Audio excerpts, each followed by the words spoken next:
Hmm. Hmm. How can I phrase this? This isn't the first game I didn't enjoy this season, but it's the first close game that I didn't enjoy this season. I'm not tripping about it. I probably should start off by saying that. I'm not tripping about this loss whatsoever. As you guys know, if the Spurs are very cautious, which they could be, you know that Wemby is going to be reevaluated on the 29th, and then we know 29th and the 6th, depending on what the 29th shows. So at the end of the day, he could very well been out 13 games, but now it's looking closer to maybe 10. And in my opinion, and as I felt before, I thought that the Spurs would lose 3 games. And this was one of them, right? This was one of them. So we'll get into that in 1 second. Obviously, I'll read the Cowboys won, clan be happy. I hate the Cowboys. You recognize that, right? Like, I'm a Cowboys fan, but I hate them. I despise them. I don't care what happens to them because they're not going to do anything. All right, but before we do that, really quick, big shout out to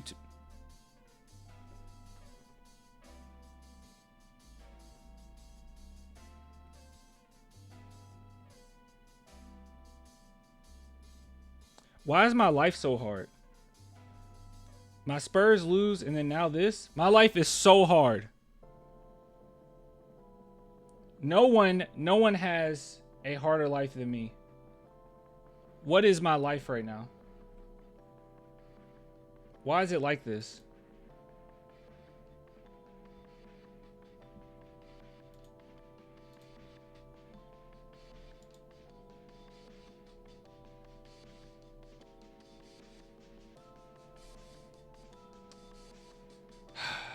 Sorry for the delay, guys.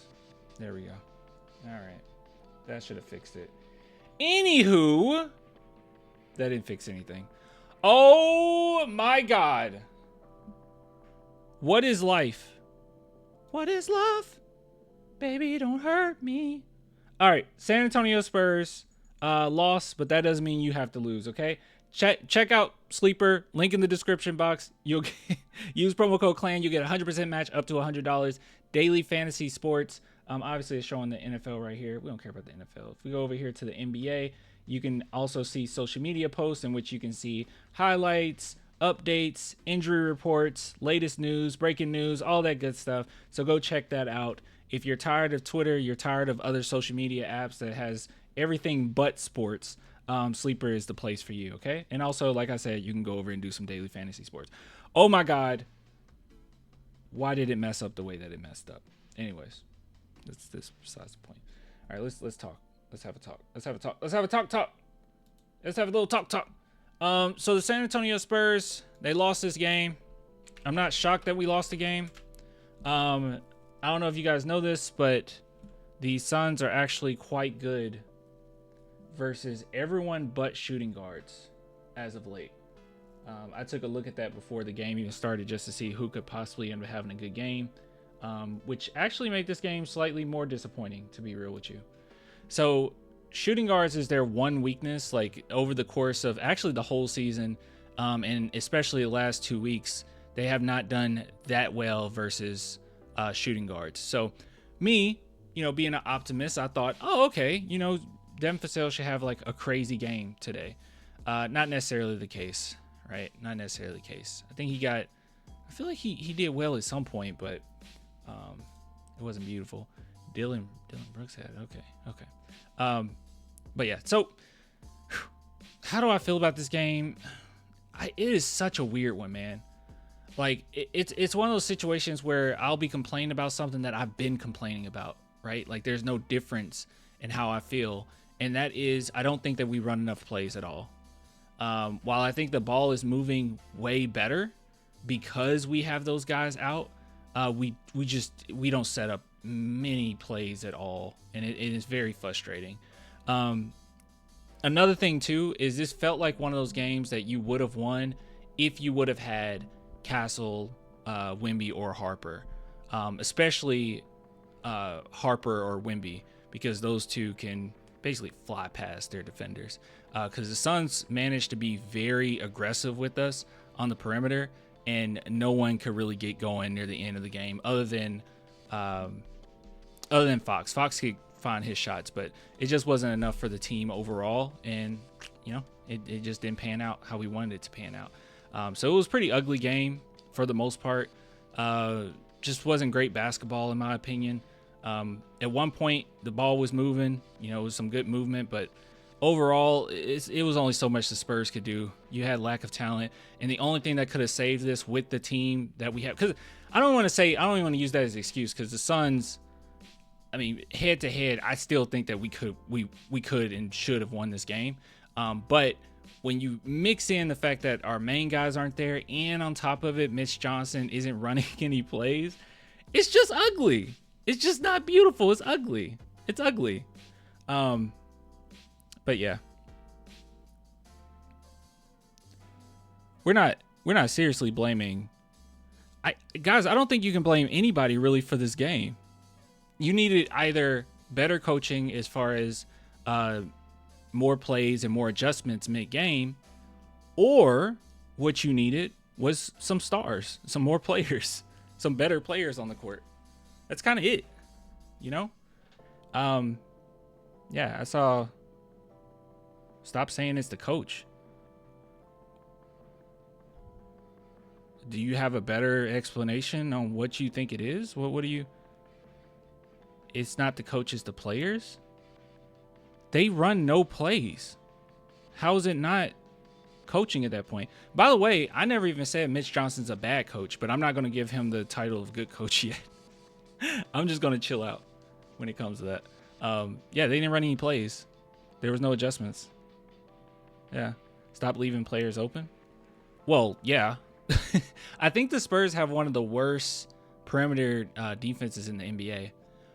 But I'll say it's the coach as well, because near the end of the game, we had Harrison Barnes. It's not that I'm opposed to him being in the game at the end, but in this game in particular, there was no adjustments. The last 5 minutes or so, like, Barnes was just getting shot on left and right. I mean, he was throughout the game, but they were attacking him over and over and over and over and over and over. He got attacked like crazy. If you go back and watch the ending of the fourth quarter, in which the Spurs looked like we had an opportunity to come back, they attacked Harrison Barnes on about 3 plays.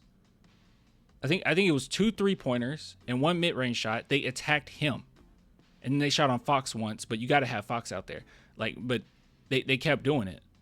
And at that point, I mean, I know it's not a popular opinion, but at that point, I'm like, throw Carter Bryant out there, bro. Throw Sohan out there, because they're just attacking Barnes.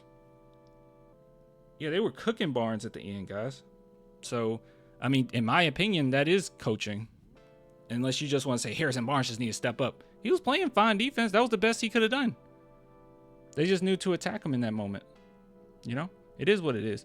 It's fine. I'm not angry about this game. I'm not angry at any of the players. Nor am I going to make any excuses for some of the performances. Like, for instance, David Jones-Garcia, 0 for 4 off of that really good game he had. He was still making pretty decent reads, but 2 turnovers, -10 plus minus.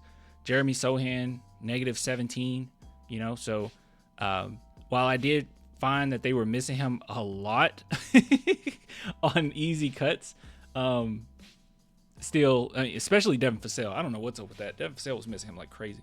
But even though that's the case, he didn't play like his best game. Devin, in my opinion, just wasn't that great. I don't know, man. It's one of those situations where I'm just not that angry, but also Devin should have been able to do better because they're so bad against shooting guards. And also Julian Champagnie. He had some good shots. It's crazy that he's +3 because he went 3 for 14, bro. 3 for 14. Julian Champagnie took the most amount of shots. I think that maybe it was the Spurs knowing that there's an opening for the guard spot for you to get some shots up. So they really went in on that. But, I mean, geez, man. 3 for 14? What the heck was that? But yeah, 3 for 14, bro. How do we win that game? How do we win that game? But this is one of those guys, I wouldn't get too upset. I wouldn't tweak out about it. This was one that at least I expected us to lose. It's not like the Suns are a bad team, right? We got outcoached, in my opinion, and that's okay. Do guys need to step up? Yeah, obviously, guys need to step up. That's a bare minimum. Guys need to step up. Okay, but that doesn't tell the full story. You gotta also put people in pretty good positions. But we looked good for a big chunk of this game. I will say that as well. So this isn't something that you need to just lose your mind over. We look good for most of it. But coming out of halftime, you can't allow the Suns to just beat the brakes off of you in the third quarter. And then in the fourth, you're like, okay, we're back on it.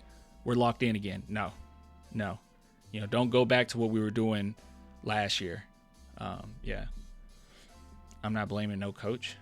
Then I don't know what you... Okay. You don't have to blame a coach if you don't want to, I guess. But, I mean, whose fault is it? I guess I'll ask you this. I'm going to put it on you, Banger. Okay? This is a question, a genuine question. And I know it's just a chat, so it's very hard for you to just answer thoroughly. But who would you blame for the end of the game in which Harrison Barnes got burned 3 or 4 times?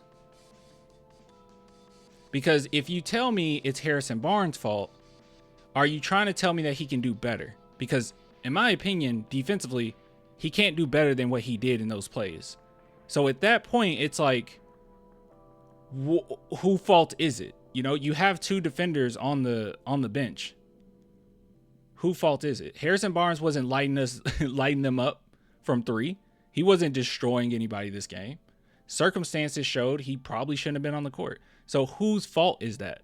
And it's not his fault. It's not like, to me, I can't blame Barnes for getting burned, and he's doing the best he can defensively. That's like back when people used to get, I mean, he's a better defender than him, but when people used to get on Brent Forbes all the time, they'd be like, oh my God, Brent Forbes, he's so trash. And I was just like, well, he shoots threes well, and this is kind of all he can do defensively. Like, what do you... Okay, yeah, he should do better. It's his fault. I don't know. I don't know what to say to that. What if you're not capable of doing better? He's a starter? Yeah, he's a starter. Okay. Sometimes guys shouldn't be in the game at certain points. Are you seriously just like, I don't know. I don't understand that. That's not, I don't think that's a good mindset. Like, oh, he should have done better. He's there. That's the best he can do. How much better can he be? I mean, if you're saying offensively he should have did better, okay. I can get with you on that one. I mean he was nearly 50%, but sure, okay, whatever. I can get with you on that one. Like, he should have did better offensively, but defensively, that's the best he can do. So at that point, what do you do at that point? Like, what could he have done better defensively? That's how he plays defense. He can't do any better.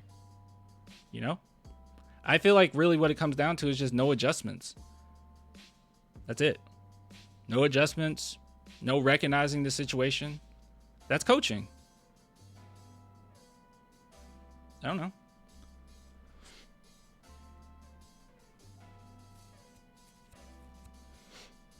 It's like that game against the Warriors when we did the first game against the Warriors when we did the double center lineup that made no sense, and we had Wemby running around everywhere to guard Steph Curry. Like, that was ridiculous. And now he's hurt. I'm not saying he's hurt particularly from that, but we were working him to death. But now he's hurt. To me, that's coaching. You shouldn't expect Barnes to, be able to lock these guys down. They were going at him. The Suns knew what they were doing. They went at him every play. One shot on Fox, which Fox was there. It was decent defense. And then the other one's on Barnes because they knew we can cook Barnes. They cooked him like 3 times in that stretch.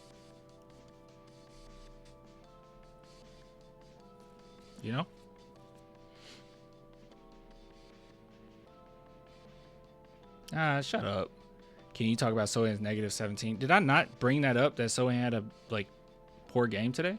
But that doesn't take away from the fact that in the end of this game, you needed another perimeter defender out there.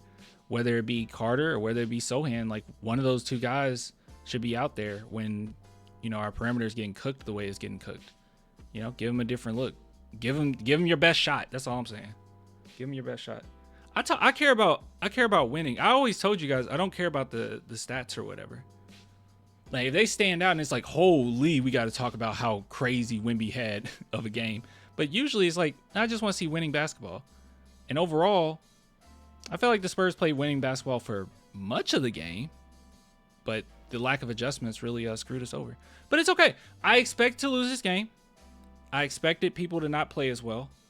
I wasn't really expecting a 3 for 14 from Julian Champagnie because they're bad against shooting guards, but it is what it is. Yeah, it's fine. Once again, Mitch watching the game like me. What's up, Dio? Thanks for the super chat. Anyways, let's see here. So that was the game I expect to lose, and that's okay. We should win the next one. What we got next? So if you guys don't know, Wemby is not on this road trip. I wouldn't be surprised if Wemby's back for that Memphis game on December 2nd.